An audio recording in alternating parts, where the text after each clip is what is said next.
And good morning and welcome to Unfiltered Vision News, bringing you the news unfiltered Monday through Friday, 7 to 9 a.m. Eastern.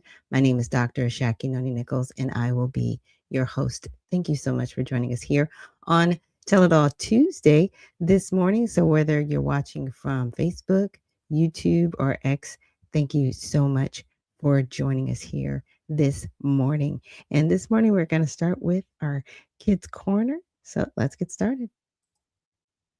There lived a boy named Jake. Despite his family's struggles, Jake was known for his honesty and kindness. One day, Jake found a wallet filled with money. Tempted by his family's needs, he considered keeping it. Remembering his father's words, Jake decided to find the owner and return the wallet, despite the temptation. The owner, Mr. Thompson, was amazed by Jake's honesty. He offered a reward, but Jake declined, saying he did what was right. News of Jake's honesty spread. He became a role model, teaching children and earning respect from the village. Jake's integrity showed that honesty brings true happiness and respect. His story inspired others to follow his example. Jake's story teaches us that integrity and keeping promises are values that earn respect and bring happiness.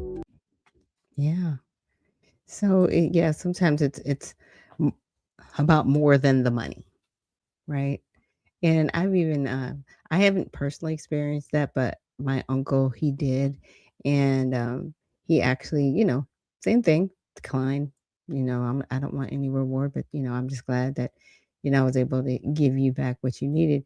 But he was blessed later on, even in that day. So it's one of those things. It's not about the monetary value, but it is definitely about the character that it builds in you, especially if you find yourself in a situation similar to that. And so with that, let's go into our morning prayer of honoring God with our body. God, please guard our thoughts and our mind. God, help me to fix my thoughts on what is true and honorable and right and pure and lovely and admirable. So I will think about things that are excellent and worthy of praise. God, please protect my ears. Help me to listen to your voice. God, help me to be quick to listen, slow to speak, and slow to become angry. God, protect my eyes from sin's damage. God, I make a covenant with my eyes not to look lustfully. God, please speak life over my mouth. God, set a guard over my mouth. Lord, keep watch over the doors of my lips. God, please help my hands to serve generously. God, help me to do good to everyone, and especially to those who belong to our family in the faith. God, please protect my reproductive organs. God, help me to honor you with purity. God, help me to honor you with my body. And God, please protect our feet as we walk in your path. God, let your word be a lamp for my feet and a light on my path. So I really do hope that helps someone this morning. That is definitely a prayer I try to say every day just to set our mind and our hearts right for the day and really, honoring God with our bodies. So this is Tell It All Tuesday. There's a lot of information, and this is really a day when I just try to pull things from different areas, maybe things that we haven't thought about or things we haven't really listened to, but really just trying to give us as much information. So I do have a lot of videos today. Some of them I will not be playing in their full form because they're too long, but at least they do have a summary of the information. I might kind of, skip forward in some of the videos just so you can capture the gist, I would say, of the video. But yeah, as we're going, let's start and get into it.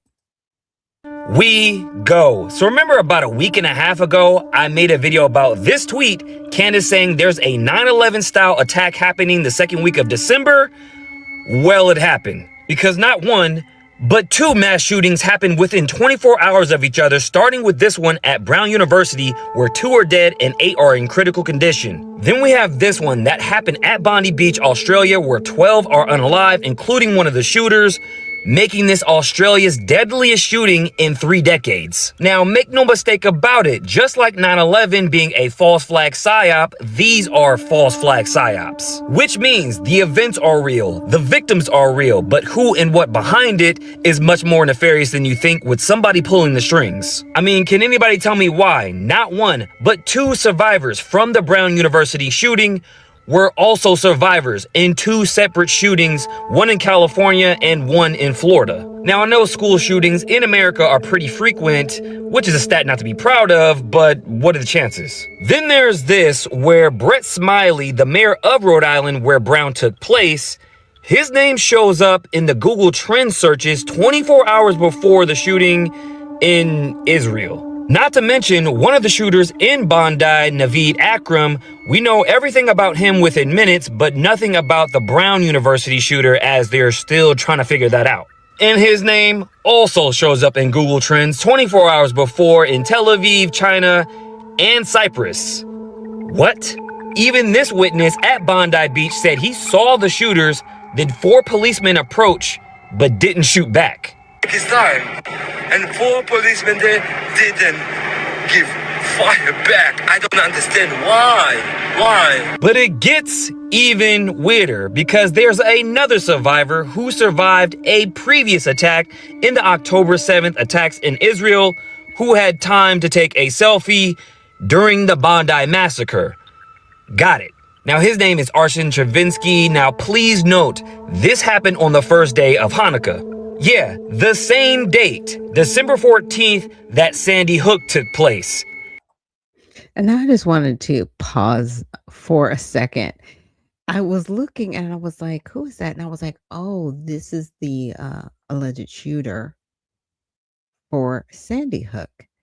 And it's interesting because a lot of these shooters or alleged shooters, they have that same kind of look. To me, they just look like people who would not have the capacity to carry out an incident like that. That's just my opinion. But he looks very similar to the person in Butler, who looks very similar to the person in Utah, who looks very similar to the person that they just said maybe the alleged shooter from the pipe bombing from January 6th. Even though that person isn't Caucasian, that person is melanated, they have this same kind of look, like they are just not all there. And they're scrawny and they're not tactical, but it's weird. But like I said, they have that similar look. I don't know if anybody else agrees, but I just wanted to point that out. You can't make this shit up. And last but not least, shout out to this guy, Armin L. Armin, a 43-year-old fruit shop owner who stopped one of the gunmen at Bondi Beach. He's breaking the narrative, being that he's a Muslim, stopping other Muslims from this attack. So, true on that, mainstream media. Now, there's a whole lot more, and I'm going to break all this down on my YouTube, The Maverick Approach, so make sure you guys hit that up. Yeah, because that is interesting, right? That he is a Muslim and he was trying to stop what these other Muslims were doing. And that's something, like I've said before, right? Not all people that practice Islam subscribe to Sharia law or jihad. They just don't. They don't. So when I talk about, and I am going to talk about, people of the Islamic faith on my show, I'm just going to talk about it. It's something that's relevant right now. I don't think all people that practice Islam are innately violent or want to see everybody else removed, right? But then there are those that do, and those are the ones that need to be separated out. Those are the ones that individuals, in my opinion, you shouldn't be on American soil.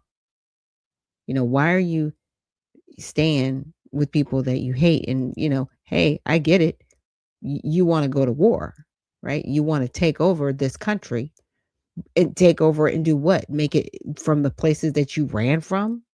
That's the crazy part. It's like you ran from destruction to cause more destruction. Like, it doesn't make sense. That's why I'm saying there's no alignment. You don't want to be here to be Americans. You want to be here to take over America. That's totally different.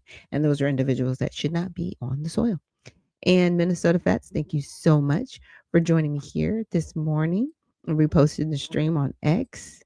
And Cultural Rebirth Connection says, greetings, founder. Greetings to you too. Thank you so much for joining us here on Unfiltered Vision News. So we've got a lot more videos to get into.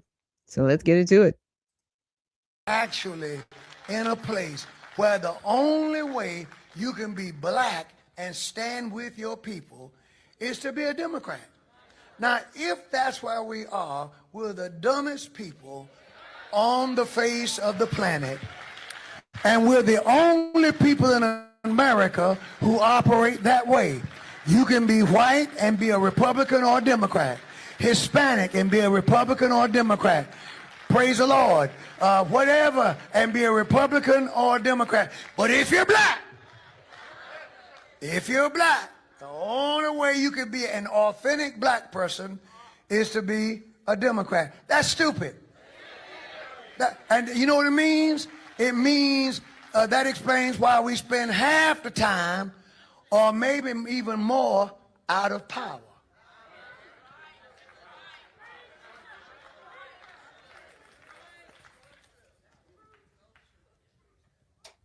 I've said for years, we need to operate politically, and I want to make this clear, in a way where both parties will compete for our vote. When one party knows that they're going to get your vote no matter what, you get nothing from that party. When another party knows that they're not going to get your vote no matter what, you get nothing from that party. So then you end up in no man's land. We are not married to the Democrat Party. People have a right to choose. And if you choose to be a Democrat, if you choose to be a Republican, if you choose to be independent, as I am, that doesn't make you more black nor less black. It means you're an American participating in the process. Exactly.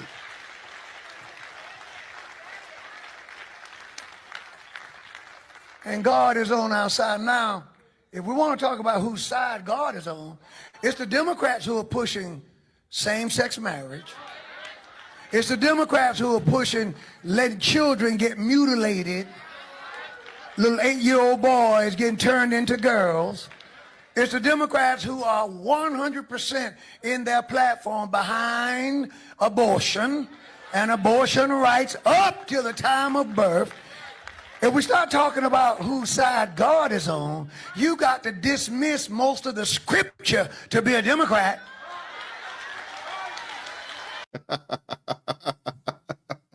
Praise the Lord for Bishop Wooden. Goodness gracious, he's spot on. And he's absolutely right. I'm not here to push you one way or another, but do your due diligence. Do your due diligence. Seriously. Yeah. And that's those are questions that a lot of Democrats, I guess, don't ask because, I do have relatives that are Democrat, but they are, tried and true Christians. And it's like, when I bring up that question, it's kind of like, they just feel defeated. I was like, yeah, but your party, the party that you say you're a part of, they're pushing this stuff. So there is a segment of the Democratic Party. They don't want to have anything to do with these ideological issues, but it's still a part of the party. It's crazy, right? Now you can say the same thing for the Republican Party, especially with, individuals like Nick Fuentes and the Young Republicans, right? People can say, well, they are overtly racist. Does that determine that the entire party is racist? Well, you got to look at what certain people are pushing. Nick Fuentes said it himself. He's like, I'm tired of, people like Candace Owens and Officer Tatum, people have, I'm paraphrasing what he said, but it's like black fatigue. Like you guys were, you were quotas at one time. You were the token blacks. You knew you are no longer needed or necessary. And I'm like, wow, that's really sad. Because you would honestly hope, because the party was, co-founded by Frederick Douglass, a freed slave, an American Negro, right? That's who helped to form the Republican Party. So what are you talking about, sir? To say something like that is disgusting. But hey, this is who the Republican Party is lifting up. So, again, you could say the same thing about the Republican Party, just alignment wise. I'm just saying to be in alignment. Again, I'm grateful for, starting the Redemption Party because we're not about ideology. And that's the difference. That's what messes up both of those parties because people are so focused on what they are ideologically opposed to that they really don't get the work done. And to what that pastor was saying, he's right.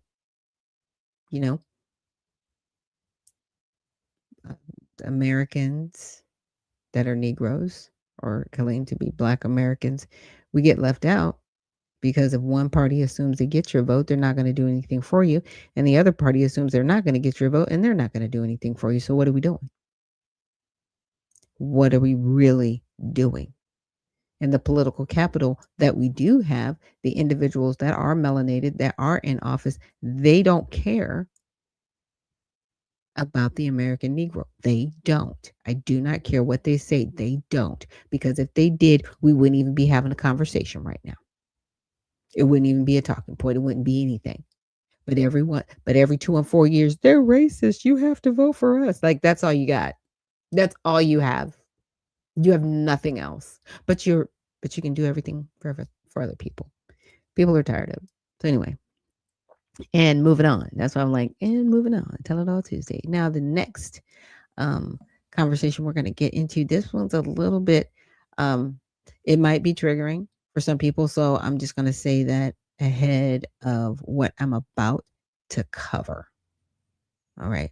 Before I get into it, I am going to talk about MAID, which is medical assistance in dying. So if this is something that might be a little triggering to you or hard for you to hear or listen to, you can avoid listening to what I'm about to get into now and come back later on. But we are going to discuss this because it is not just happening in Canada, it's also happening here in America. Euthanasia is now in the U.S. Red alert. Yeah, it's been here for a hot minute. I've been trying to tell everyone for years. No one's paying attention. So let's talk about the states that are actively killing people. And by killing people, I mean we're not euthanizing you like we are in Canada. What we are actually doing is we are giving you a cup filled with a poison. And the poison is you were supposed to drink it. We have deaths on record of upwards of 137 hours to die. It is not peaceful. It's not compassionate. You have Hawaii, California, Colorado, Delaware, brand new one, by the way. Illinois just passed. You saw that come up on the screen. Montana, ironically, Republicans all voted for this. New Jersey, New Mexico, Oregon, Vermont, Washington, D.C., and Washington states. And with the medical error in the United States being the third leading cause of death, you are using this to cover up those deaths because the dead don't talk, they don't complain, they don't cause you to have any need to spend money on their pensions, on their disability, and they're expanding. Not only are they expanding, Alex, is we have individuals that are lobbying your United States government. I sat down with the United States State Department and they said to me, we had no clue this was happening to the extent in which it was, but here we are. And so what we're seeing now is 20 other states have put bills forward that they are looking to expand. So this is not just going to be a blue state problem. Now we are running into the red states because it's a cost-saving measure. Currently in Canada, this is across the board. We have track 1 and track 2. Let me be very clear. Track 1 is for terminally ill only. You have to have an irremediable and grievous condition that neither the government will be willing to explain or break down what it actually means. That came in 2016. It was supposed to be compassionate and empathetic. Track 2 started in 2021. Track 2 is for non-foreseeable death. Alex, I currently qualify as track 2. We've had individuals with diabetes and hearing loss who have qualified. We have friends of mine like Roger Foley who are sitting in hospitals in London, Ontario. So if you have cataracts, they'll kill you. Oh, absolutely. And so here's where they could just give you surgery. Right, and so here's where you got people they won't give surgeries and then kill. None of this is a shock to me because I'm so in this subject now. Dying with Dignity has made a children's book, a children's coloring book. So this is not happening in hospitals. They want your family members to So they're not just giving your 5-year-old a book about Santa's married to a man. No. They're teaching you how to, tell me about this. Oh, they're teaching kids how to die? Wow. Yeah, so on Dying with Dignity's own website, you guys can download a children's coloring book. And here's what they do, Alex. They bring you into a room. They bring all of your family in to witness it. They put 2 IVs in your arms. They push the drugs. And your lungs, after you are given the paralytic, go into a pulmonary edemic state. I said this on Jordan Peterson. So they involve your family with the murder. Absolutely. They want you to see it. They want you to, and you're going to fight it. It's a cult. This is right. It's a death cult. And they know you then join the cult Yes. and support it because you have so much guilt. Right. Because of the Stockholm Syndrome, you become a servant of it. Right. Because you can't admit it's wrong. Exactly. And that is where we're at in the country. So let's just be clear. Canada, US, Belgium, Australia, New Zealand. No, I totally agree. The transgender thing is stalling out. Yes. Now they're launching kill your kids. Absolutely. And that's coming. So it's not in law yet. So let's be very careful to say killing kids is not in law yet. But let's be clear. Discussed. I've talked to, not just you, but leading experts have said the transgender thing, they'll still have their limited cult. They're going to go underground now, not push it, but they've got their big chunk of people to kill and maim and brainwash. But now they're going to turn that off and move to killing everybody. The government fears Alex Jones. Yeah. Yeah. That's, and it's crazier than it sounds, right? And you think we wouldn't be doing anything like that, but we are, And the picture that they showed of that older gentleman with the vials, that's Dr. Kevorkian. He was the first in our U.S. history to push to get legislation so people could medically commit suicide. I think he went to prison for assisting a couple of people in committing suicide. Now, these were people that were terminally ill. They didn't feel like they didn't want to go on. They didn't want to be on a ventilator. They didn't want, to be resuscitated, but we have do not resuscitate orders, right? We actually do have certain things in place, but somebody that I cared about, she actually passed away earlier this year. She actually had a relative that lived in Canada that voluntarily did the medical assistance in dying, the maid. And she was just devastated, but that person, had illnesses. They just didn't want to live in pain, right? And it wasn't that they were terminally ill. They just had consistent pain and they just wanted to be out of the pain. So they decided to end their lives. It's still suicide, period. And if you are voluntarily, as Alex and the lady stated, you're around that, you're there watching somebody murder themselves. I mean, that's real. But we're trying to, put it, but it's just medical assistance. No, it's murder. It's suicide. Stop that. Stop it. They use these weird terms and they want us to all be along with this. No. But I'm going to share on my screen, some of the states that she was talking about. So it's in, it's legal, medical aid in dying. Now in Canada, they call it medical assistance in dying. Or in some instances, they'll call it dying with dignity. As she said, there's a group out there called Dying with Dignity.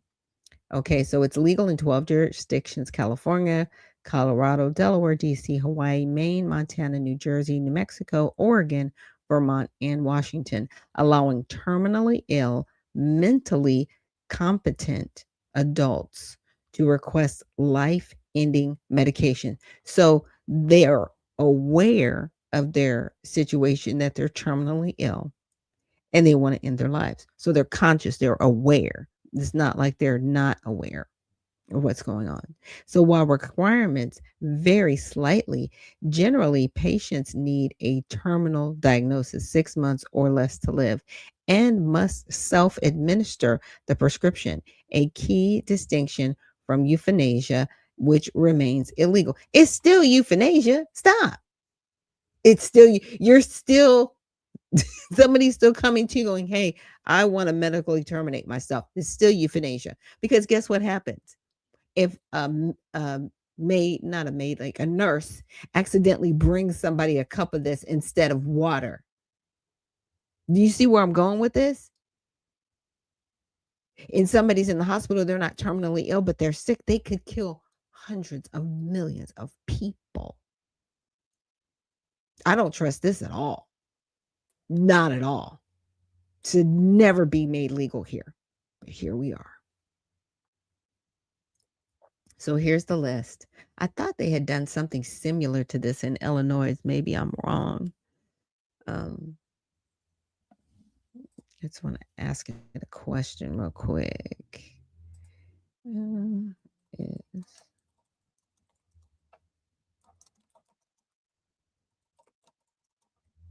Sorry, you guys. I thought it was in Illinois. Maybe I'm wrong. Yes. Yeah, they have legalized physician-assisted death with the law signed by Pritzker last Friday. The law is known as end-of-life options for terminally ill patient, or Deb's law. However, the law is not currently in effect. It'll go into effect next September.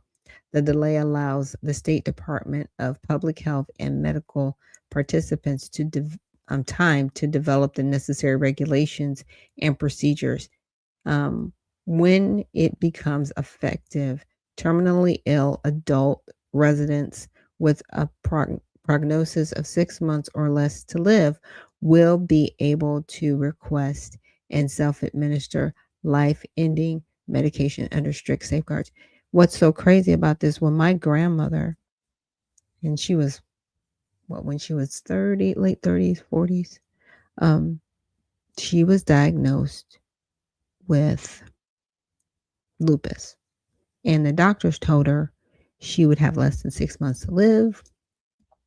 Her organs would fail. She would not have a decent life. Now, you guys have seen my grandmother on screen twice. She was with me the first week of my show back in May, and then again the week of her birthday. She's 95 years old. What if she had done this? If this was available at that time? But see, the difference between that and my grandma is she's a praying woman who didn't believe the doctor's diagnosis. She didn't believe she had 6 months to live. And she had faith that God would heal her body, even though she had some hard times with her lupus flare-ups. She never just decided to believe what they said. And she is 95 years old. Like I said, you guys have seen her on the show, and she's a walking miracle. What are you telling people? Just lay down and die. Just shut up and die. I told you had 6 months to live. Stop that. Doctors misdiagnose all the time, and sometimes they flat out lie. I don't think anybody remembers there was a doctor that was lying about people having cancer so they could just make money off of the patients. These people lie. Really? I don't like it.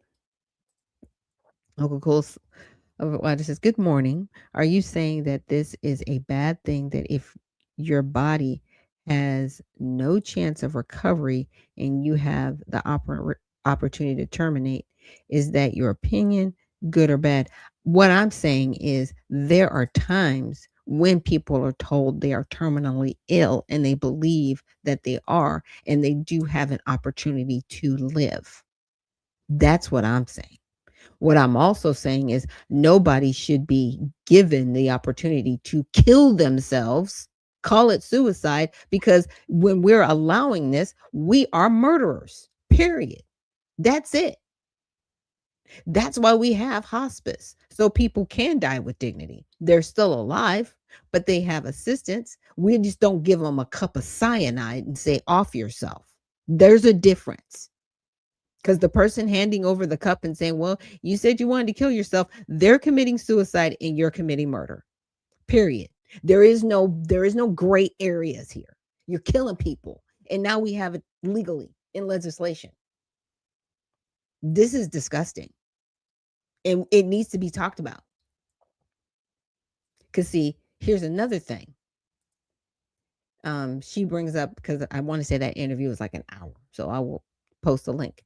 But the Tavistock Institute of Human Relations, and it is UK based as a nonprofit research and consulting organization established in 1947, focused on applying science, social science, um, psychoanalytic, and systems thinking to understand and improve human dynamics in organizations and society, known for pioneering action research and group relations training.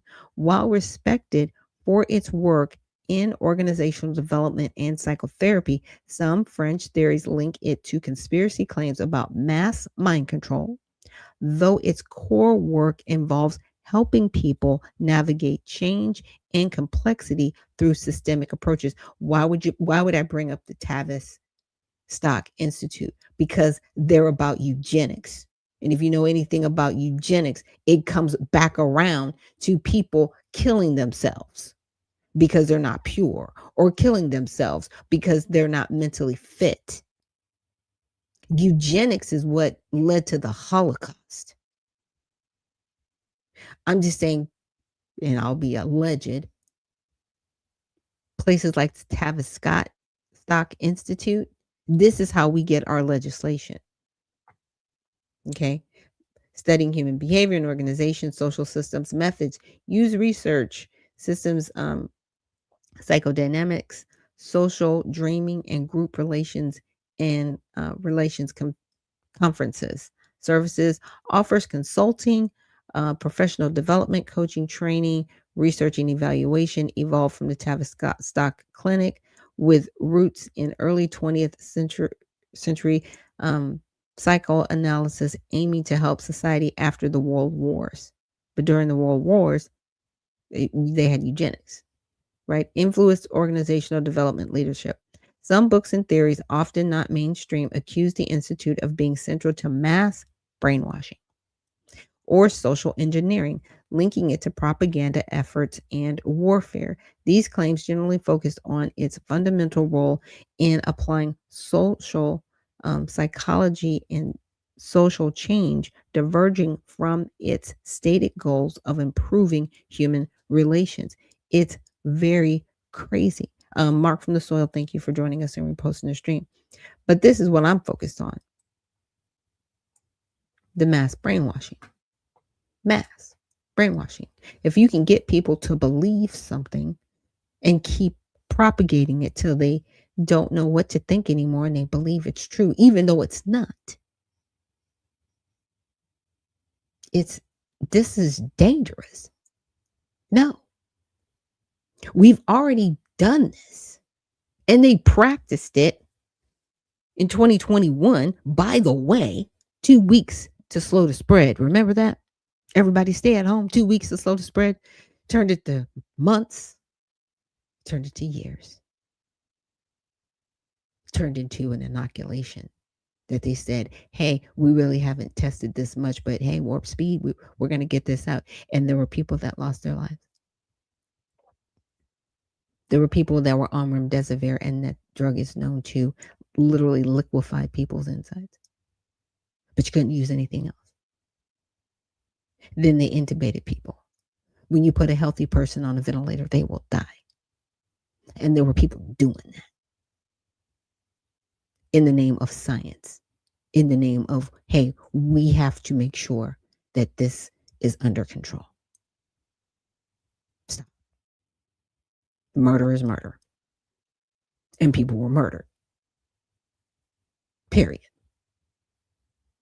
But it's places like this Tavistock Institute that people get behind and support. No, it's crazy. And so, I wanted to go a little bit further and look at Grok, right?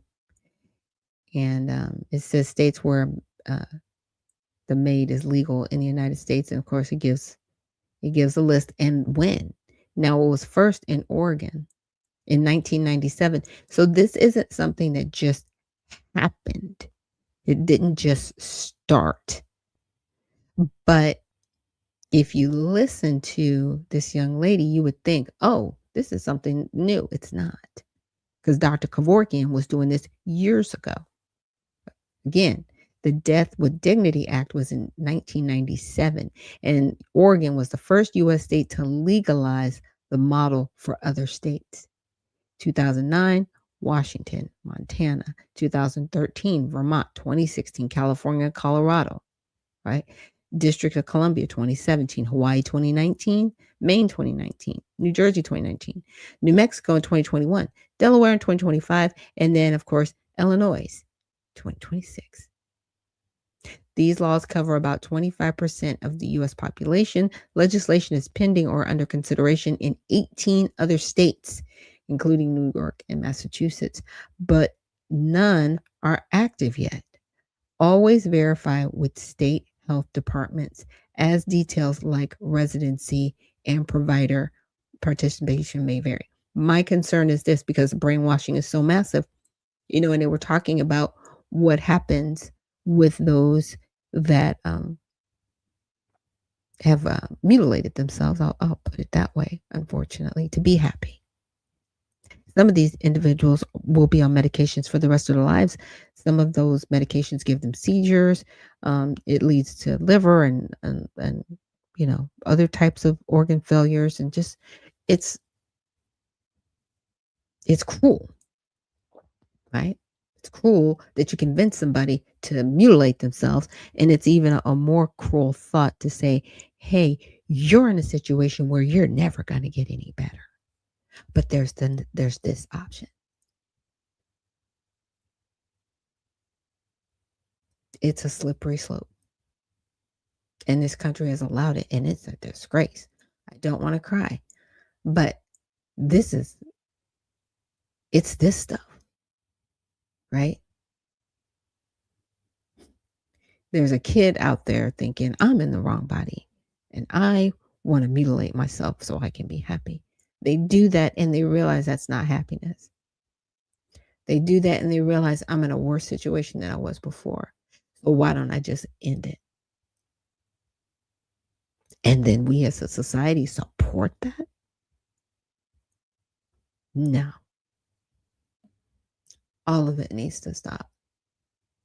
It should never be legal to commit suicide ever. That's why there's a term for it. It's suicide. Taking your own life? No. And we support it? Absolutely not. Because when you support it, you are the murderer. I don't support any of it. I want to go on record. I do not support any of this. Not ever. I don't support the gender surgeries. I do not support MAID, this medical assistance in dying. I do not support any of these things. It's just not right. It really isn't right. And we need to do better as a country and stop just going along with things because we think it's okay. It's not okay. And with that, we'll take a quick break and I will see you guys on the other side.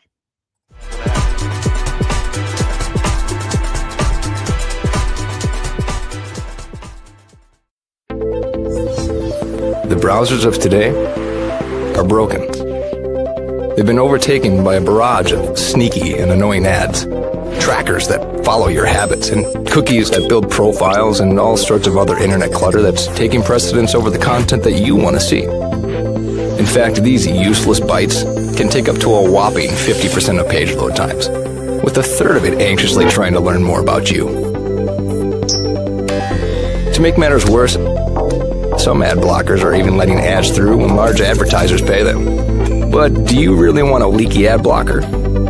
It's because of these very reasons that we developed Brave, a new browser that kicks internet crud to the curb and makes it faster, safer, and better to surf the web than your current browser. With Brave, everything you need is built right in. We integrated technology that automatically blocks trackers, annoying ads, and shields everything that can cramp your style and destruct your privacy. With it, you can expect increased speeds nearly 2 times faster on laptops and up to 4 times faster on mobile. And unlike any other browser, Brave allows you to support your favorite publishers with automatic micropayments, so it's a win-win for you and your favorite sites. To top it all off, Brave is open source, because we truly believe it's our web and we need to fix it together. So ask yourself this question: do you want a web browser made for the internet of today? If so, try Brave. It's faster, safer, and ad-free.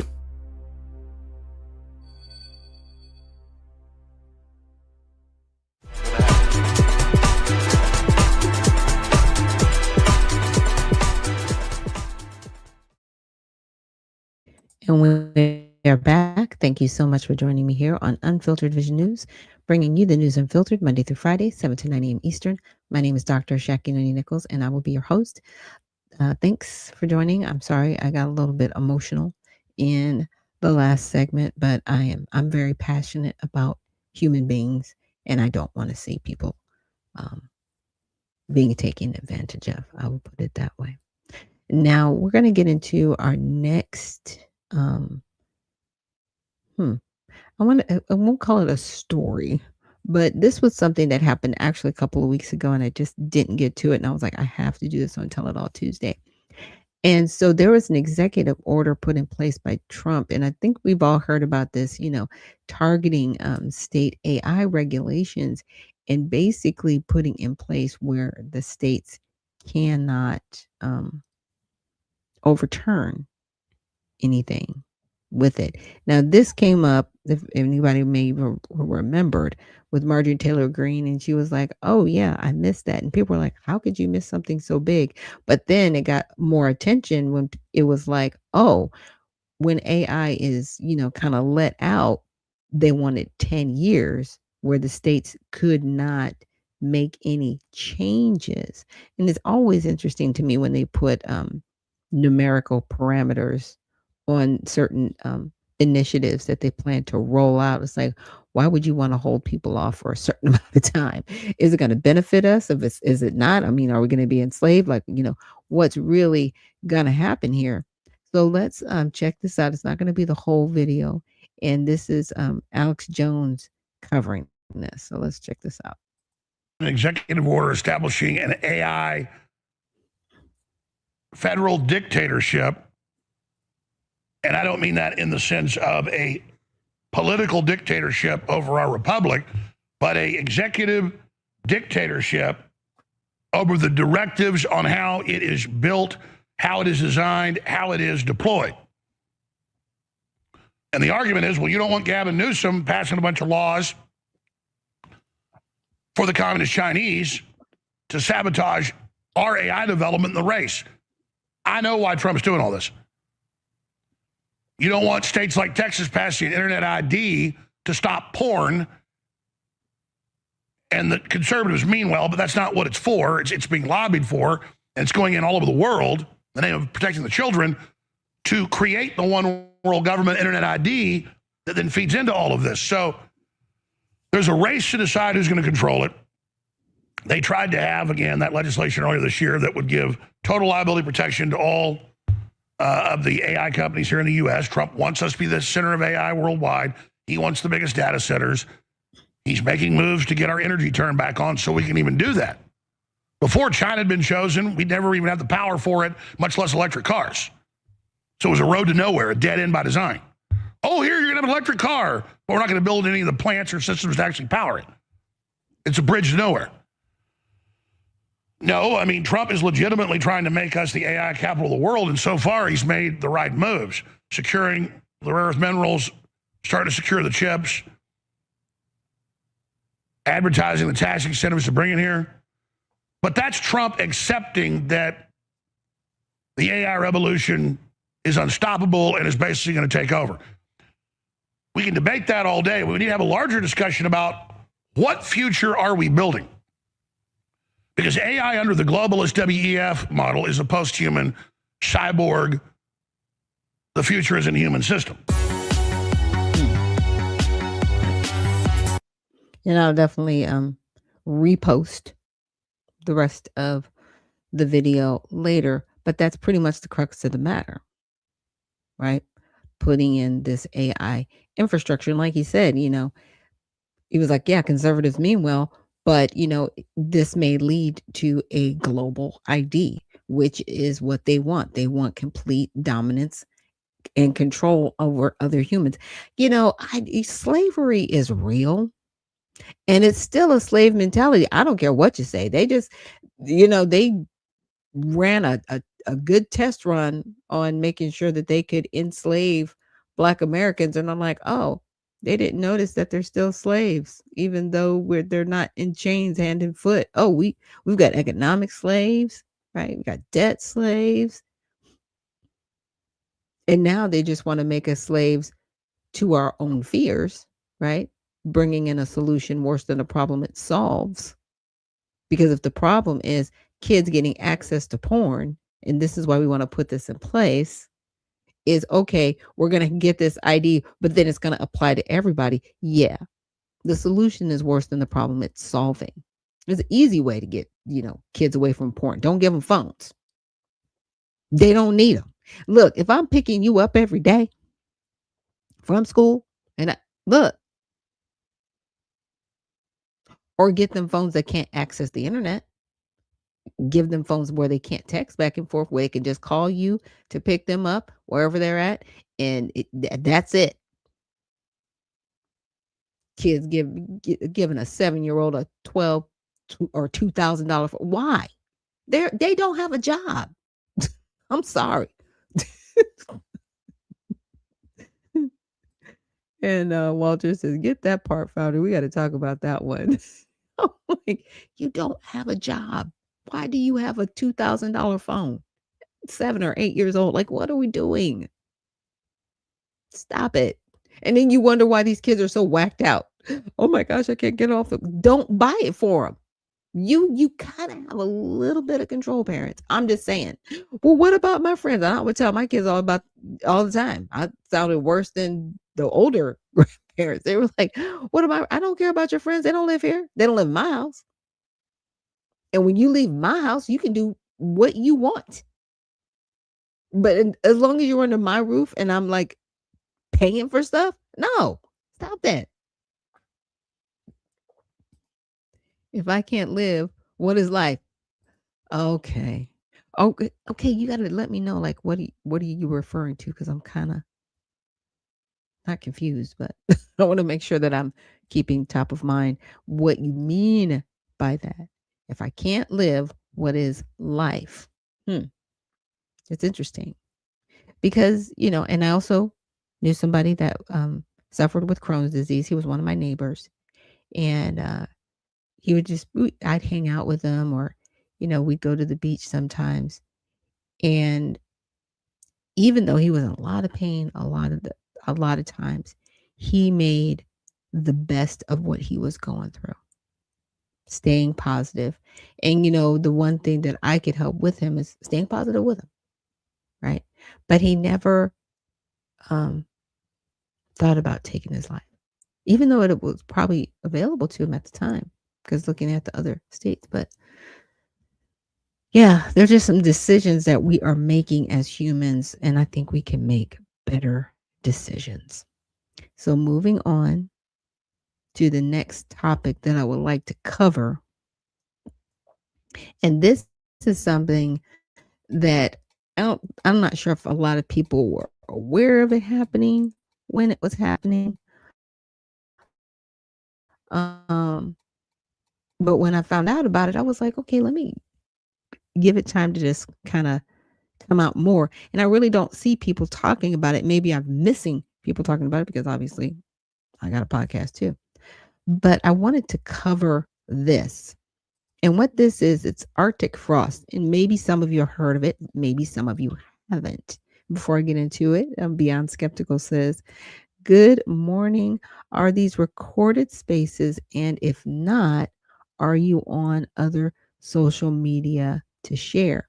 So yes, this show is being recorded. It's live on YouTube and Facebook. And I do take these shows down, the long content forms of the show. I post the shorts of the show, but I take down the long form content. I will be actually dropping an app on December 26th, the day after Christmas, and it will have all of the long form content on there. You won't be able to find my long content on YouTube or Facebook or X. You will only be able to get it on the app. And the reason I'm doing that is because I want to monetize my content and I don't want it shadow banned or taken down or, weird things happening to my content. So, yep, there'll be more to come. And thanks for asking. And thank you so much for joining us this morning, Beyond Skeptical. But back to this. So Arctic frost, and I spelled it wrong. um, was the FBI code name for a joint federal investigation opened in April of 2022 into alleged efforts by Donald Trump and his allies to overturn the 2020 U.S. presidential election results. It primarily focused on the fake elector scheme where Republican officials were in seven battleground states: Arizona, Georgia, Michigan, Nevada, New Mexico, Pennsylvania, and Wisconsin, submitted fraudulent electoral college certificates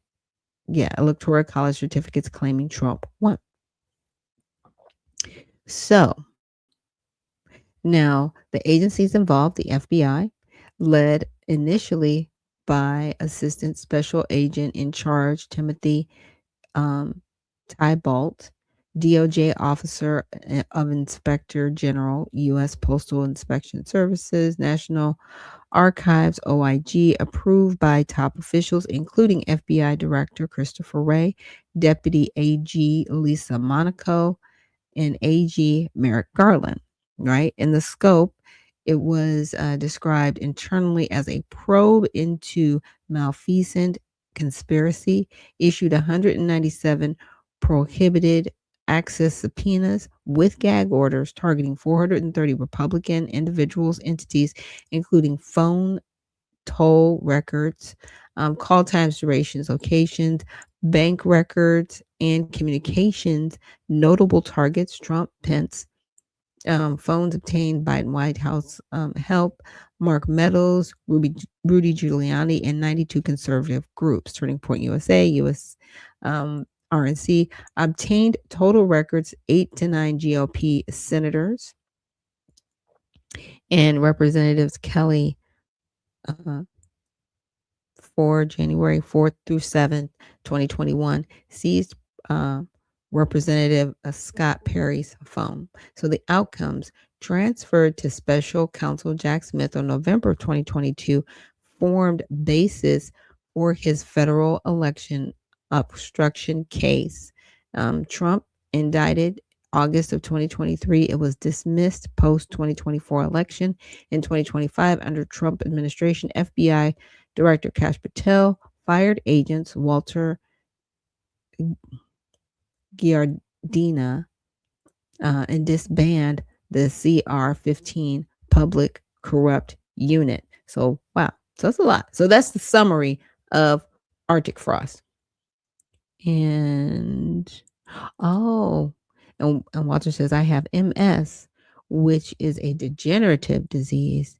If I can't wipe my own behind, I don't want to be here. Oh, so I get it.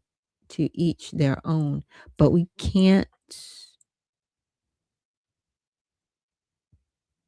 ostracize other people for choosing that path. Okay. I hear what you're saying. I definitely do. And it's your plank planner to me next topic, but I say we go in depth with that. Okay. We can definitely. And Sincerely Lawless, thank you for reposting the stream, and good morning to you. And Knight, thank you so much for your good morning. And yeah, I actually had a friend that she passed away from MS, best friend. And it was difficult to watch her, decline, I should say, in that way. So I hear you. But at the same time, I want people to be able to be given the ability to, oh, it's that Negro. Okay, thank you. To be given the ability to have the best life that they can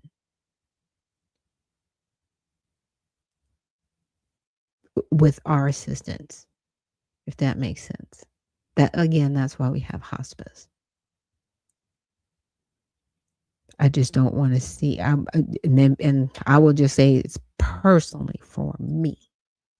I don't want to see people taking their own lives. I want us to have better medical alternatives for people and better medical outcomes, because you would think with all the technology that we have, we would have less illness, not more, right? You'd think we would have more remedies, not less. That people would be even living even longer than they are, and some are, right? But the illnesses that can come from the medications that they're giving you to stop something else, right? You'll be taking something that's supposed to stop a rash that could lead to death. I mean, I don't know if anybody else listens to the disclaimers on some of those commercials, but I was like, I'll be listening to commercial and they'll be like, oh yeah, there's a chance of this. I was like, what are we trying to cure? Because the side effects are worse than what you're trying to cure. It's like, what? We should have better, not worse. I think that's definitely where I'm coming from. And Owen Knight says, no one will have more because we are exposed to new things. Like I said, I'm staying prayerful on it because this is like, ooh. So let's get back to Arctic frost. So here are the controversies. Republicans called it a Biden-era weaponization and worse than Watergate. Alleging partisan spying on Congress, Trump allies without proper notice or basis, violating separation of powers. Critics like AG Pam Bondi labeled it an abuse of power. Democrats and defenders, Andrew McCarthy, argue it followed standard procedures based on specific facts, lawyer statements, etc., right? And noted prior Trump DOJ subpoenas of Democrats. Judge James Boasberg, who signed gag orders, faced impeachment. Impeachment pushes a funding bill provision for senator lawsuits has been added, then repealed. So here were some key developments in 22. Thibault emails, subordinates, draft language for elector probe, predicating Arctic frost. So this was a whole thing put together. The interesting thing about it is the people that are on the list. What did TPUSA have to do with any of this? You know, those are things that stand out to me. I won't get into like too deep into all of it because I got a lot of other stuff I need to cover and I'm running out of time. But there were 1,700 pages released, impeachment articles filed. And I said, and I asked a question, I said, this looks very similar to COINTELPRO. Were similar methods used? Because I was like, this is weird. Yeah. The Arctic frost investigation bears notable resemblances to the FBI infamous COINTELPRO program, a covert operation from 1956 to 71 that targeted domestic political groups deemed subversive, such as civil rights organizations, the Black Panther Party, and the Southern Christian Leadership Conference. Anti-war activists and the Ku Klux Klan both have been criticized as politically motivated abuses of federal power aimed at surveilling, infiltrating, and disrupting opposition movements or figures, often under the guise of national security or law enforcement. Critics of Arctic frost, including Senator Chuck Grassley and FBI Director Kash Patel, have explicitly drawn the parallel, calling it a modern COINTELPRO, or worse than Watergate, for its broad targeting of Republican entities and lawmakers. However, while the intent to neutralize political threats echoes COINTELPRO, Arctic Frost operated within a formal criminal investigation framework, right? Grand jury subpoenas. Whereas COINTELPRO was overtly extra legal and disruptive, right? So with Arctic Frost, they basically they used more legal measures and they were working within the legal measures, where COINTELPRO was just very broad, right? And I was just like, wow. So the broad partisan targeting COINTELPRO surveyed and disrupted hundreds of individuals and groups across the political spectrum to prevent dangerous ideas from spreading. Arctic Frost issued 197 prohibited access subpoenas, right, with gag orders targeting 430 Republican linked individuals and entities, including Trump allies like Rudy Giuliani, conservative groups like Turning Point USA and the RNC, and even non suspects like lawmakers to probe a multifaceted conspiracy around the 2020 election. So, COINTELPRO, like I was saying, a couple of months ago when I covered this, it is, in my opinion, and this is just my opinion, it is more so for the FBI and all of those agencies. It has become a part of their culture to have that mindset of COINTELPRO, to do these things and to carry it out in certain ways. They carry it out in a very similar fashion, because once COINTELPRO, everybody found out about it, they were like, you can never do this again. They're always doing it. They're always doing it. That's the thing. It was almost like COINTELPRO was their staging to be like, this is going to be the culture of the FBI and these other agencies, right? And these other agencies, again, that have governmental, authority. And again, that's just my opinion, but you can kind of see the movement and the triggers that they pull when they are convenient to pull. I'm like, okay, this is a culture that you guys have with COINTELPRO. This wasn't just a one-off that happened. It was a way that you can introduce it and keep it and maintain it. Because without it, why would you even have Arctic Frost? I made that comparison and it was like, yep, were similar methods used? Arctic Frost employed some surveillance and investigative methods akin to COINTELPRO's toolkit. It's a toolkit. That's what I'm saying. It's like it's laid out and people use it that way. But with key differences, it focused on legal tools for evidence gathering in a criminal probe, later feeding special counsel Jack Smith's indictments. While COINTELPRO emphasized illegal psychological disruption to neutralize targets without prosecutions, defenders like Representative Jamie Raskin argue Arctic Frost methods were routine for grand jury probes into election interference, citing prior Trump era subpoenas of Democrats, Representative Adam Schiff's records, right? Critics, including Pam Bondi, counter that the scale of secrecy violated separation of powers, mirroring COINTELPRO's overreach. And so that's where those are the overlaps. But again, it is the culture at the FBI. It's just what they do. And so get into it a little bit more down here, like how they infiltrated, disruption, harassment, scope of outcomes. And I said, can you give me a list of, some of the people, the targets, the 92 targets? So he gave me some. Turning Point was there. It was a conservative youth group, and they were subpoenaed for financial and donor records. Interesting, right? The Republican National Committee, Republican attorneys, conservative partnerships, Donald Trump, he was on there.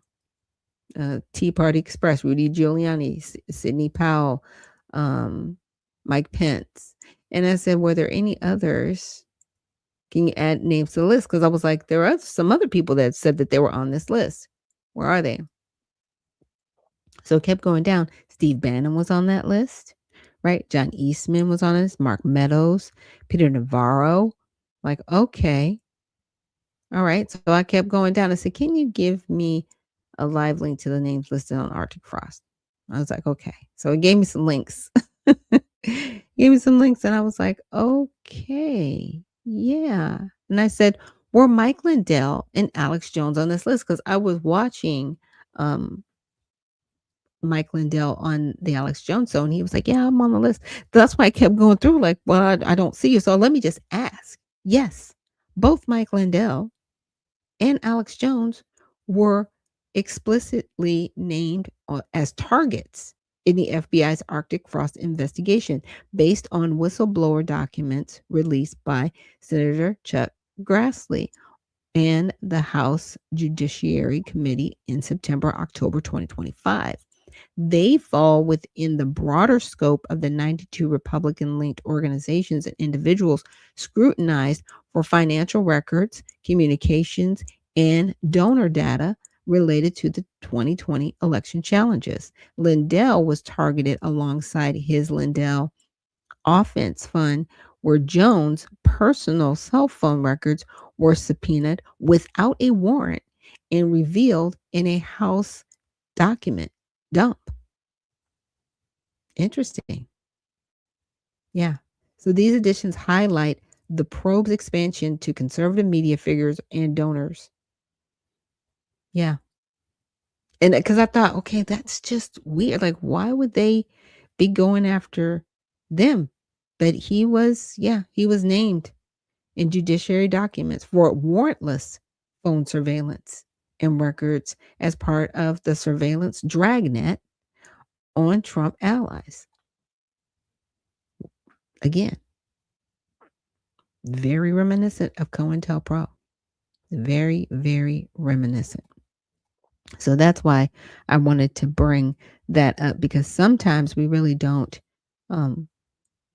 hear everything everywhere or get to go deep, but their culture at our federal government level, they're telling you, if you ever get a chance, just do a little bit of a deep dive. Try not to go down too many rabbit holes, but check out COINTELPRO and really, in its infancy, what it was about and what it revealed and how we are still in it today. How it is still, in my opinion, going on today. It's very crazy. And Lovely, thank you so much for joining us here this morning and reposting the stream. Appreciate it. So we're going to take a quick break, and when we come back, we're going to get into some more of this news for Tell It All Tuesday. Thank you so much for joining me here on Unfiltered Vision News, and we will see you on the other side.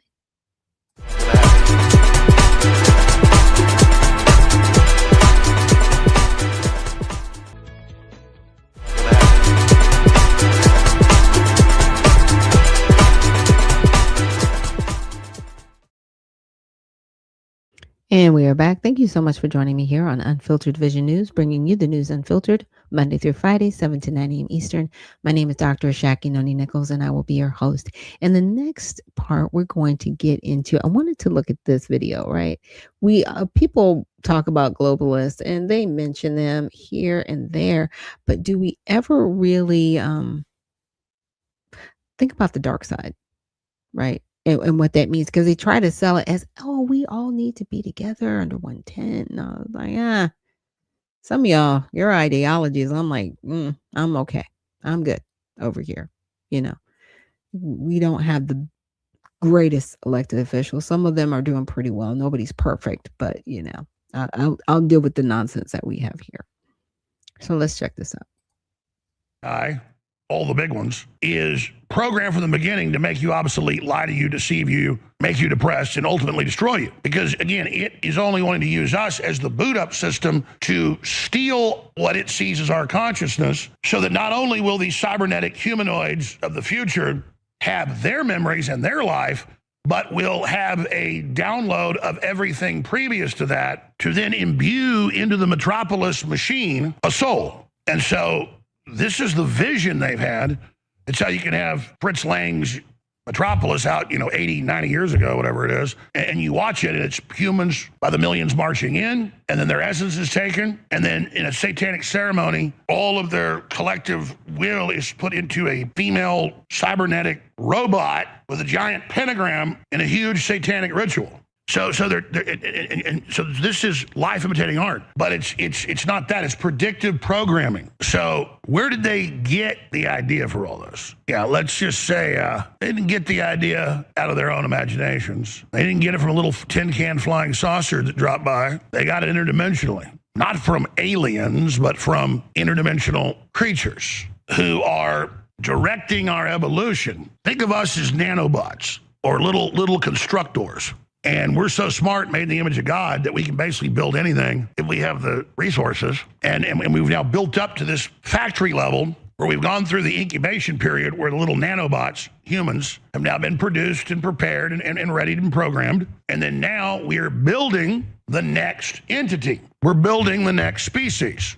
So see, if you're aliens or interdimensional travelers that are able to basically farm these operations, all you got to do is get the humans built up to a certain level, program them the way you want them to be programmed, and then build the new systems you want, and it's all turnkey. And when you really study the esoteric beliefs and systems of the globalists, the proto-globalists, all of them, this has always been the plan.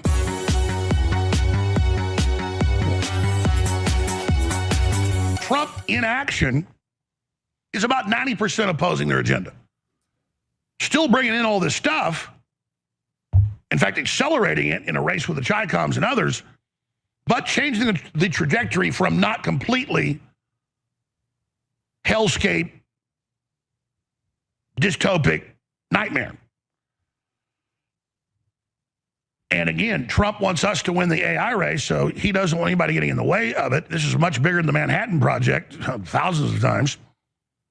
It's part of a long-term project developed by DARPA in the 50s and 60s, and I've gone into that ad nauseum.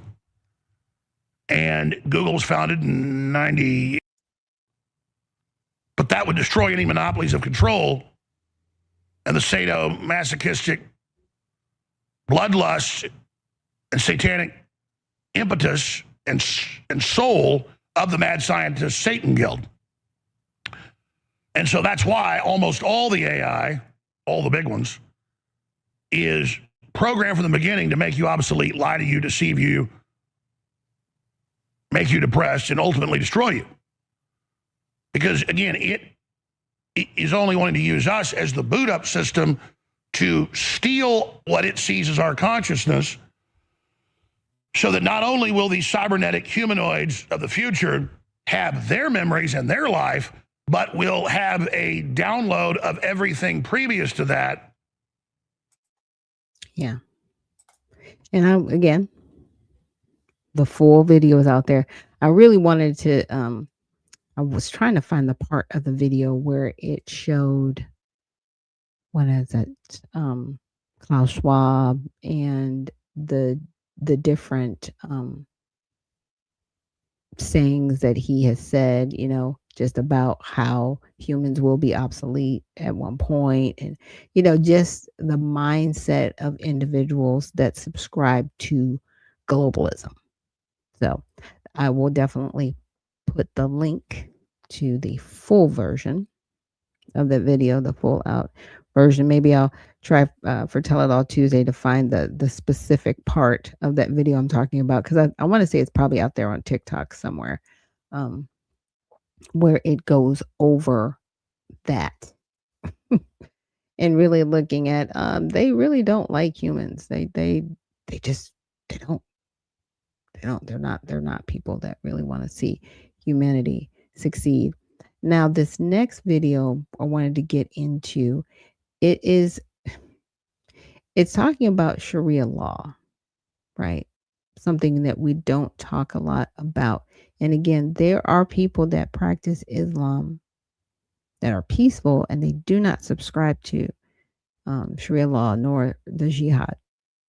But then there are those that do. In America's legal system, and here's why. In America, the law comes from the Constitution. That is our rule book. The Constitution is what everything is based on. Sharia law, however, comes from religion. That is a totally different rule book. America says you can believe anything you want, but the laws stay separate. Sharia mixes law and belief together, and that does not match how we do things here in America. America lets you speak your mind, you can joke, you can complain, you can make memes about the government if you want. And Sharia has limits on speech, and that clashes with the American style. In the United States, men and women have the same legal rights. In Sharia, men and women can have different legal roles. That does not line up with our system either. In America, punishments go through courts, lawyers, and appeals. However, Sharia can involve physical punishments. Our Constitution would shut that down instantly. Here in America, marriage and divorce are done through civil law, and Sharia uses religious rules. Again, the systems, they don't match. This is why America has to be super. And I just wanted to stop it right there because and now I'm not picking on Representative Ilhan Omar, but this happened, right? She actually religiously married her first husband. That's the gentleman that she has children with, right? But it wasn't a legal marriage because it was never filed, right? Then there's the accusation the second marriage was to her brother, right? And that's alleged. So I'll leave that there. She was married to him legally, right? Like that marriage was actually filed. Then when they got divorced, she went back to the father of her children, where the person that she had quote unquote religiously married, then they filed for legal marriage and then she divorced him. So what she was saying about the spiritual marriage and everything, that actually did happen with Ilhan Omar. Careful about who we let into our country. In countries like Poland, they take this very seriously. Poland is super strict about who they let enter into their country because they want to protect their laws, as well as their culture and their way of life. Britain is Darul Haram because they are, anathema to God's law. They're not implementing it, they're violating His sanctity, and therefore this is war against Allah and His Messenger. We are obliged as Muslims to take the authority away from the people who have it and implement the Sharia. Now I hope that can come in a very peaceful way. I hope that we can do that in a way, where there's no bloodshed. The Messenger Muhammad sallallahu alaihi wasallam said that, if the Muslims have authority and they have the ability to remove oppression, they must remove the oppression. So we believe man-made law is oppression, because they are implementing non-Islamic law, violating their own sanctity.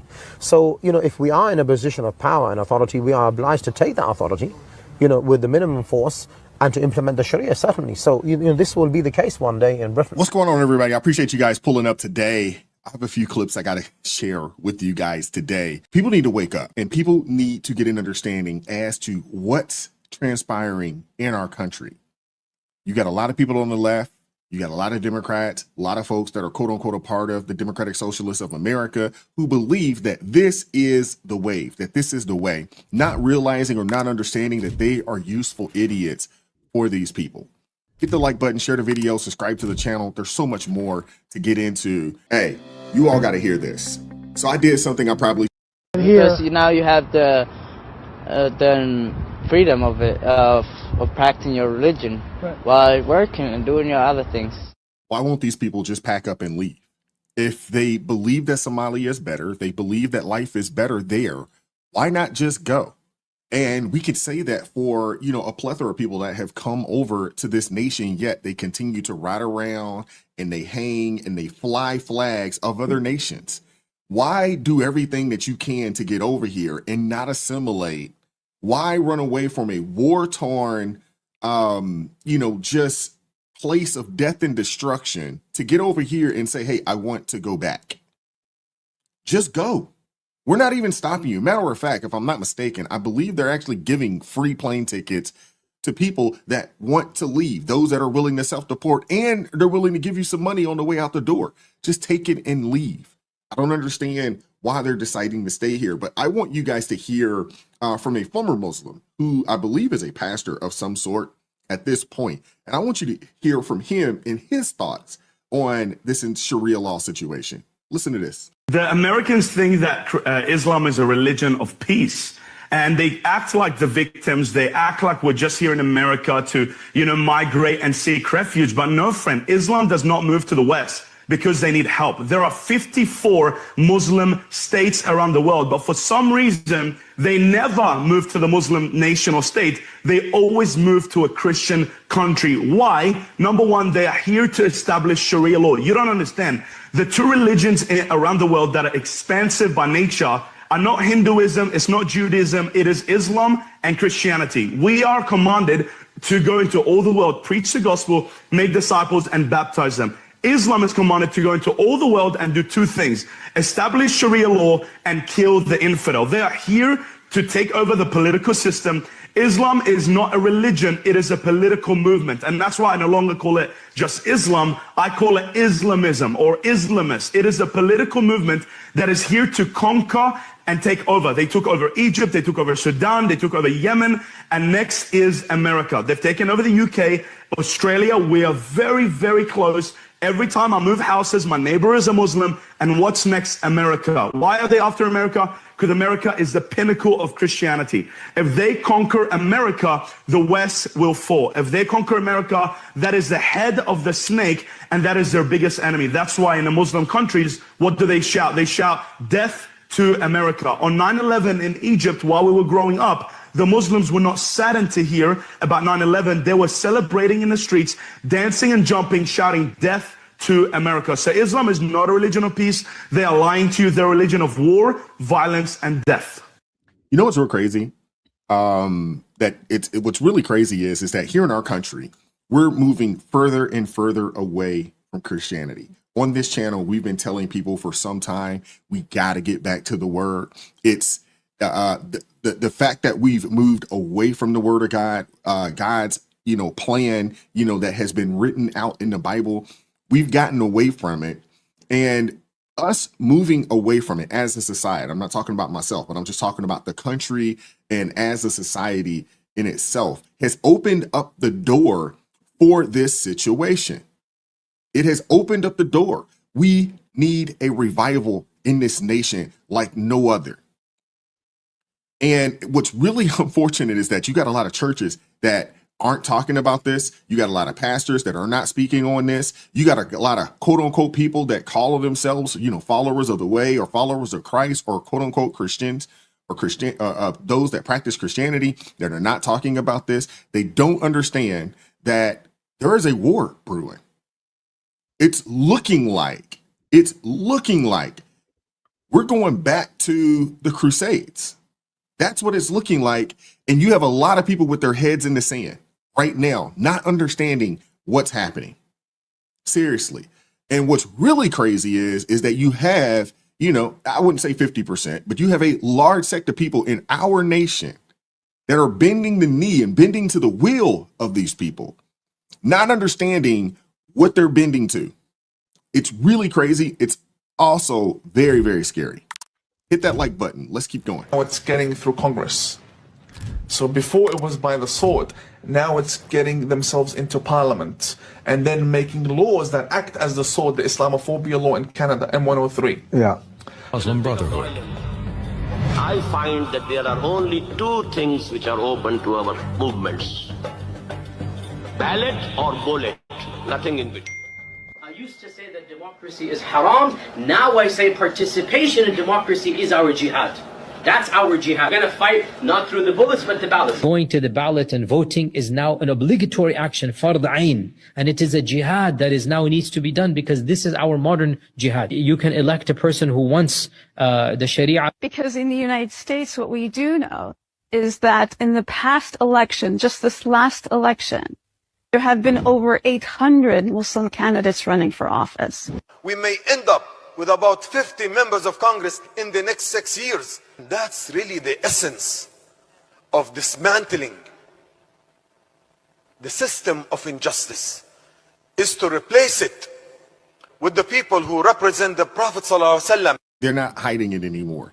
This isn't some covert operation anymore. It's overt. It's in your face. They're talking about it. They're letting you know their game plan. And we're seeing it play out right in our faces. I mean, these folks have literally taken positions in a multitude of legislations around the country on the state level. Obviously, you see the Ilhan Omars, you see the Rashida Tlaibs. They're out there. They're in offices on the national scale. These people are not playing. And they understood that, hey, we can't beat these guys' heads up. So we're going to infiltrate and we're going to use their system against them. They're going to use the Constitution. They're doing it. They're using the ballots. They're doing it. And unfortunately, we have a party in our country called the Democrat Party that are actually assisting them in the takeover. It's really crazy. You guys got to understand that, hey, the battle is here. The Trojan horse has been rolled into the country, and they've allowed these people outside of that horse. It's real. It's very real. Also, I'm somebody that has lived in Saudi Arabia for 2 years. I'm somebody that deployed to Iraq. I have actually lived in countries that have Sharia law. Sharia law has absolutely no place in this great nation. It has absolutely no place in the great state of Texas, and I will fight tooth and nail to prevent that from happening. And for those people that think that everybody that comes to this country, that they think they want to sing Kumbaya and hold our hand and they're rooting for America, I'm here to tell you that they are not. Look, I'm all about multiculturalism. I understand this is a melting pot. I get all that. But this is America. We have our own culture. We have our own constitution. We have our own set of laws. And if you aren't willing to assimilate to what American culture is, I have an idea for you. Go back to your country of origin because you don't belong here. That's the bottom line. And I'm not saying that we can't have people of different religions. I'm not saying we can't have people of different beliefs. But I will tell you that one of my good buddies he is Muslim. He is a fighting Texas Aggie, but this guy is as red-blooded American MAGA as possible. And he told me, Wesley, I may come from a Muslim background, but I view myself as an American first. If you're willing to adopt that attitude, well, then come on board. But if you're not willing to adopt that attitude, you are not going to infiltrate this country and infiltrate Texas and think that you are going to turn Texas law into Sharia law. We're dealing with effectively a political movement, a political effort to Islamify Texas and the United States, to building a majority, to then implement Sharia law, and ultimately to convert people. That's the goal. And they're pretty open about it. The issue here is under our Constitution, you can believe what you want to believe. It is a fundamental part of the First Amendment. But at the end of the day, when you've got something that is undermining our rule of law, undermining our Constitution, we do not have to allow more people to come in who adhere to it, nor do we have to allow the creation of communities that are exclusionary and designed to implement Sharia law and so forth. Importantly, our Judeo-Christian heritage serves at the center of who we are as a country, and we have to remember that even as we protect the Constitution and the First Amendment, but we've got to remember to protect our culture at the same time. There, we have to remember to protect our culture. That's what's on the line here, ladies and gentlemen. It's our culture, our way of life. What are you willing to do? Yeah, it is. It is our culture and way of life. And I've been saying that for a long time. It's like Sharia law does not align with constitutional law. And then people, the first thing, well, it's religion. No, law follows it. Law follows it, which means if it runs contradictory to the Constitution, you got to go. You got to go. It's not a set of rules and laws that you live by for Islam, right? Because like I said, there are people that practice Islam. They do not subscribe to Sharia law at all. They don't.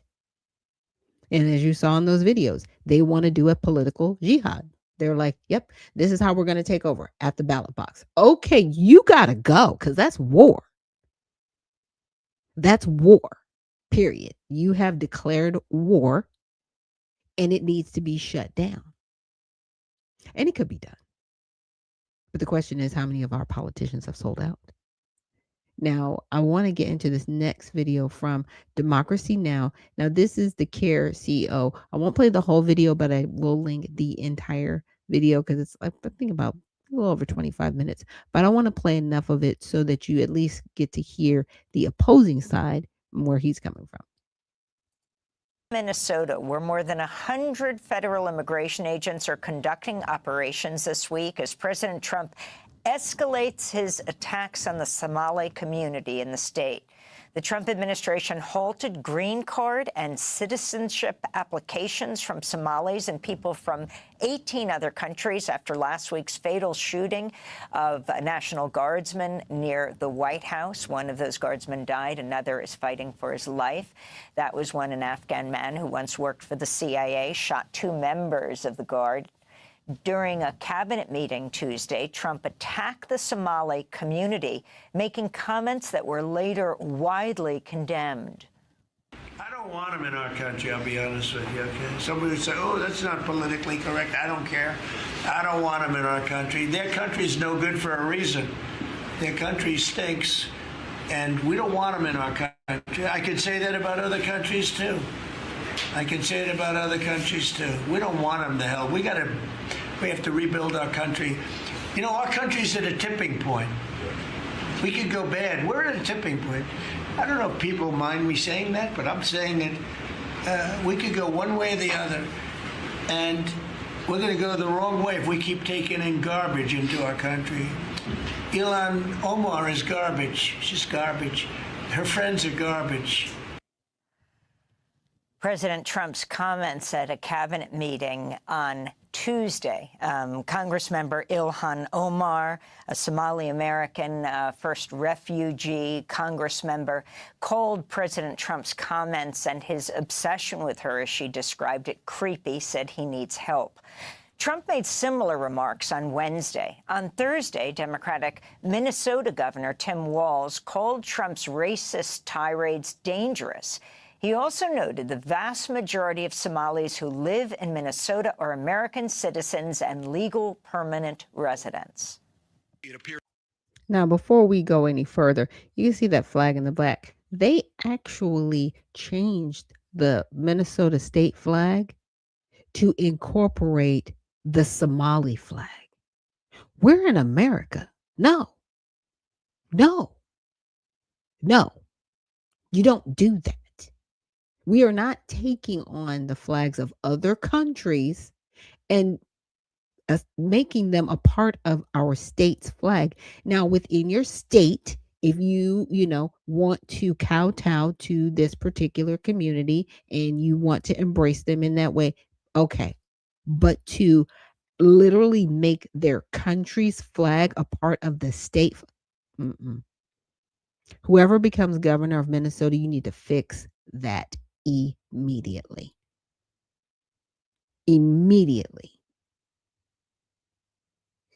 Because that is a sign of being conquered.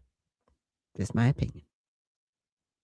There's very little's being done. They bring these folks in from Texas or somewhere like that. I'm sure they're too cold to get out of their cars to harass people, but they're doing it in New Orleans. It's all about show. It's not about, they demonized an entire group, potentially 60,000 people, based on racial profiling.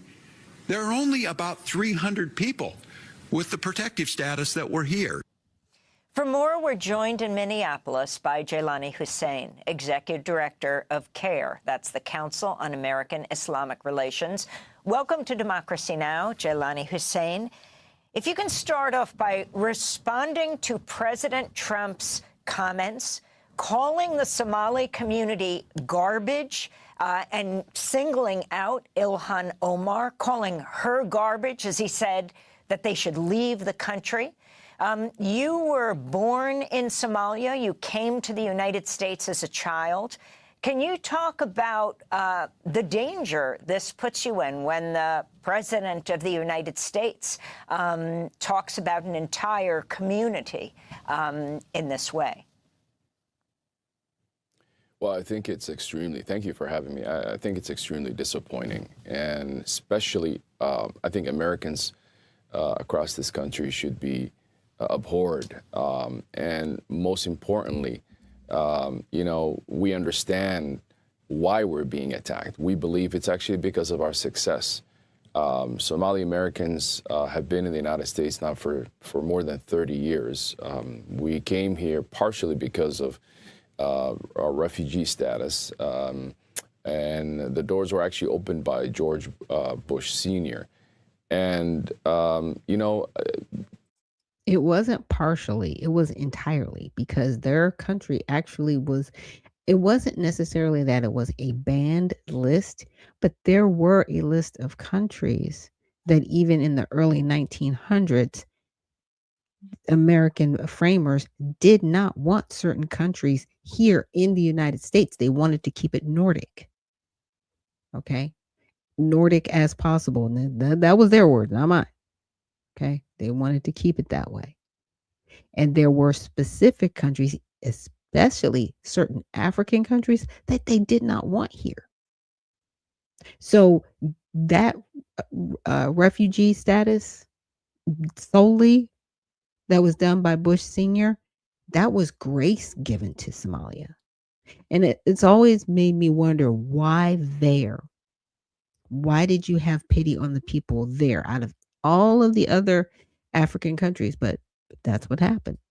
And it was solely, in my opinion, I don't think people are coming after those of Somali descent because of their success. No, they're coming after those of Somali descent because of the crimes associated with those within the community. That's a problem. Representative Omar saying that she's basically Somali first. That's a problem. This is why the community, in my opinion, is under attack. It's not because they're just like, we're just being profiled. No, don't try to play the race card. You can't play the race card. Stop that. It's kind of interesting. We're being racially profiled. There's no race to profile. You're not a race. You're not. You're a demographic. If you want to put it bluntly, you're demographic from Somalia. You are a refugee demographic from Somalia. That is your ethnicity. That is how you ethnically define yourselves from that country. Period. The fact that this attack is happening to this community and continues to happen, we believe is because of the fact that we feel the three trifecta. We are a black immigrant, and we know that President Trump continues to attack black people, whether they're not black. They are not black Americans. Stop that. Again, lying. I'm calling it out. I'm going to call it out like I see it. You're lying. You are trying to get sympathy and play the victim, right? Not black. Stop that. A lot of them don't even claim to be African. They claim to be Arab, apparently. they're descendants of slaves here in the United States or African immigrants. We see the majority of the countries that have been banned are African. Also, the fact of immigrants and of course, being a Muslim. And I think those trifectas continue to make it easy to escape. And what's weird is, why are you bringing your religion into this? Nobody cares if you're a Muslim, but you keep inserting that. Nobody else is inserting that. But because you are going to insert it, maybe it's an issue that we need to address. I don't insert that I'm a Christian with everything in that way to weaponize it. Right? But Muslims do. And it's a trend that I keep seeing. We know that there are foreign entities that want, including Israel, as well as the Hindu extremists in this country, who want to reverse the course of what is actually taking place in this country, which is, for the first time, Republicans waking up to these wars, to these never-ending wars, and the carnage of what happened in Gaza. And so we know that that's an element as part of the reason why this community is being targeted. You're saying because it's a largely Muslim community, Jelani? Yes, absolutely. And I think that, you know, there is an effort to try to demonize Muslims. This has always been the case. If you demonize Muslims, then you can get away with killing Muslims abroad. This has always been the case, from the Afghanistan war to the Iraq war. We know that. And I think many young Republicans and many, obviously, progressive Democrats and Democrats across this country, and perhaps the future of this country, do not want to have a government that spends majority of its time in wars of killing other people and not taking care of Americans here. I think that's at the center of it. However, you know, it's been interesting to have these 100 plus ICE agents descend on our state. And so far, what we've heard is literally them detaining U.S. citizens. I think that yesterday we learned that they've maybe only picked up 5 Somali Americans who are going through the immigration process. I'm wondering if you could also comment. And I will definitely leave the link to the rest of that video so you can see that. And he continues on to classify those that practice Islam as the victim. It's like this doesn't have anything about religion. This is about people being here illegally. This is really about largely people, you know, stealing, you know, in upwards of billions of dollars. That's a problem for American citizens. And the other problem is, you know, you have judges within the state of Minnesota releasing and reversing convictions for people that have been found guilty of fraud. I mean, it's a mess. And now they're finding the same things are happening in Ohio and Maine as well with, right, entitlement programs. Okay, they're seeing the same things going on in 2 different states, and it becomes systematic, and people are looking at your community like, what is going on? Because really, Somalis weren't really on the radar like this. Like they are now. And they're on the radar because it's like you've got some things and issues going on in your community that are affecting everybody else. When you start messing with people's money, trust me, they're not happy campers. Just saying. Now let's get into our last video. Now this one is, you know, a little bit more personal to me because it affects me here in Georgia. Because what's happening in Georgia deserves a closer look. Remember this representative from Georgia I talked about, Roar Rahman, born in Jordan, now running for governor and says she's as Georgia as it gets? Also the granddaughter of Palestinian refugees. Let's talk about this flyer. Rahman is taking part in a candidate meet and greet at a coffee shop in Georgia alongside other candidates backed by the same group. Take a look. Peach State Muslim Action. The organization calls itself bipartisan, supports candidates who prioritize civil rights, small business, and education access. But it also appears in coalitions with groups like CARE, the Council on American Islamic Relations, which the U.S. Justice Department once named as an unindicted co-conspirator in a Hamas-related terror financing case. CARE denies any wrongdoing. Now, from local city councils to state senate, this looks like a well-organized political movement gaining ground in Georgia. So is this a statewide push to elect ideologically aligned candidates under one religious political banner? And how many voters in Georgia even know what's going on? Yeah, and that would be considered a theocracy, which is something I am vehemently opposed to. I do not ever want a theocracy. Someone within the Redemption Party early on, they were like, oh, we need to make everything Christian. I was like, no. And they were like, but aren't you a Christian? I said, yes. But we're not a theocracy. No.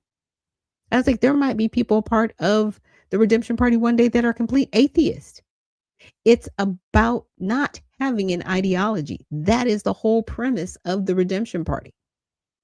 No ideologies. No, you come to do work, not with an ideology. And that is something that both parties have been so entrenched in that no matter what they do, they have to have an ideology to make it go forward. And this one is dangerous. This one here in Georgia, in my opinion, because not only do you have to be aligned in that, because it had nothing to do with Christianity. Now, what if somebody comes in there being a Christian? Huh? Are there any other ideologies that you're going to have to go along with, right? To be a part of this group. I don't know what else they support. I'm going to have to look a little bit deeper into it. But let's just say, for example, if it's anything democratic, then yeah, you've got to support, the LGBTQ plus community as a Christian. Yeah, as a candidate, you have to support that. Are you aligned with that as a Christian? Yeah. Senator Warnock is. He's a pastor. but he's aligned with the LGBTQ community. And he tries to worm his way out of it. It's like, well, we just have to love people. And no, sir. You support this. Say it with your whole chest or not. And if you do support it, then we know you are not truly a Christian. Period. There is a line in the sand. And that might make some people upset. Oh, that's okay. You can be as angry as you need to be. But don't flip-flop. Don't tell lies. Stand on your square. Everybody, yes, is entitled to change their opinion or grow, but don't flip-flop. Don't be lukewarm, right? Because that is being lukewarm.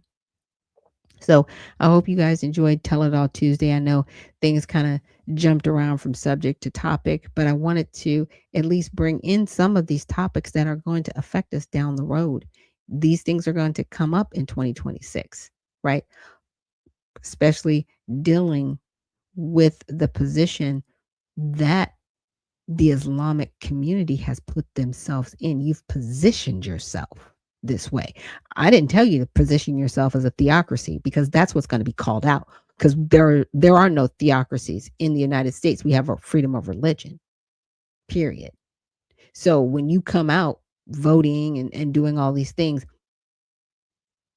you're going to get challenged trying to change the Constitution. That's why we have one.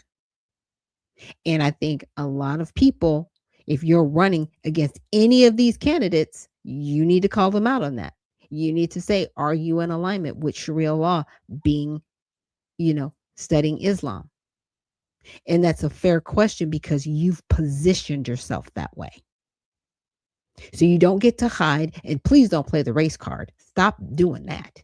That's ridiculous. And say, well, we're black. No, you're not. You're from a country in Africa called Somalia. You are Somalian. That's what you are.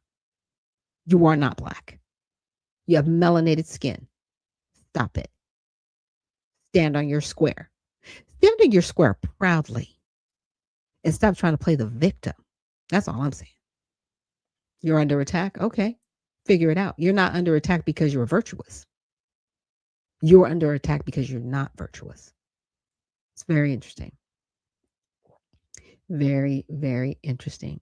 So again, thank you guys for joining me here on Unfiltered Vision News. We will be back tomorrow. We got a special guest coming on for you guys for Women in Wellness Wednesday. So again, remember, stay well, stay focused, and stay unfiltered. We'll see you tomorrow.